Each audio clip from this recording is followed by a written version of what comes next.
Are you confident that the government is protected from being overruled by multinational companies?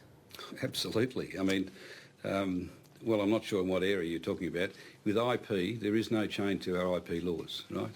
Again, this is the sort of fear-mongering that has been perpetuated for 5 years in ignorance of really what was being worked up. We said we would protect our companies, that we would protect our IP, we would have 5 years on biologics.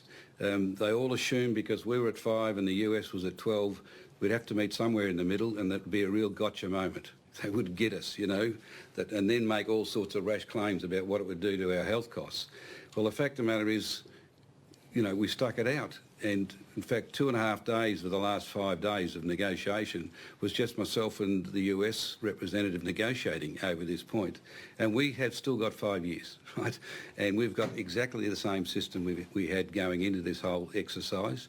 And it sort of, you almost get the impression from some of those people who were ringing 20 minutes after they got all the material that they're disappointed that a lot of their predictions had not materialised, and that we had actually done the job on behalf of the Australians, and we had looked after the national interest, but at the same time signed off on what is the biggest deal in 20 years since the Uruguay round, the biggest multilateral deal in 20 years, one which is going to transform so much of trade, is going to increase all sorts of opportunities, lower the cost, make it far more seamless between the 12 countries at least that are involved in this one, but also set the trading rules, I think, for much of the world in the next 10, 20, 30 years, and at the same time create the pathway to getting a free trade area for the whole Asia Pacific in due course.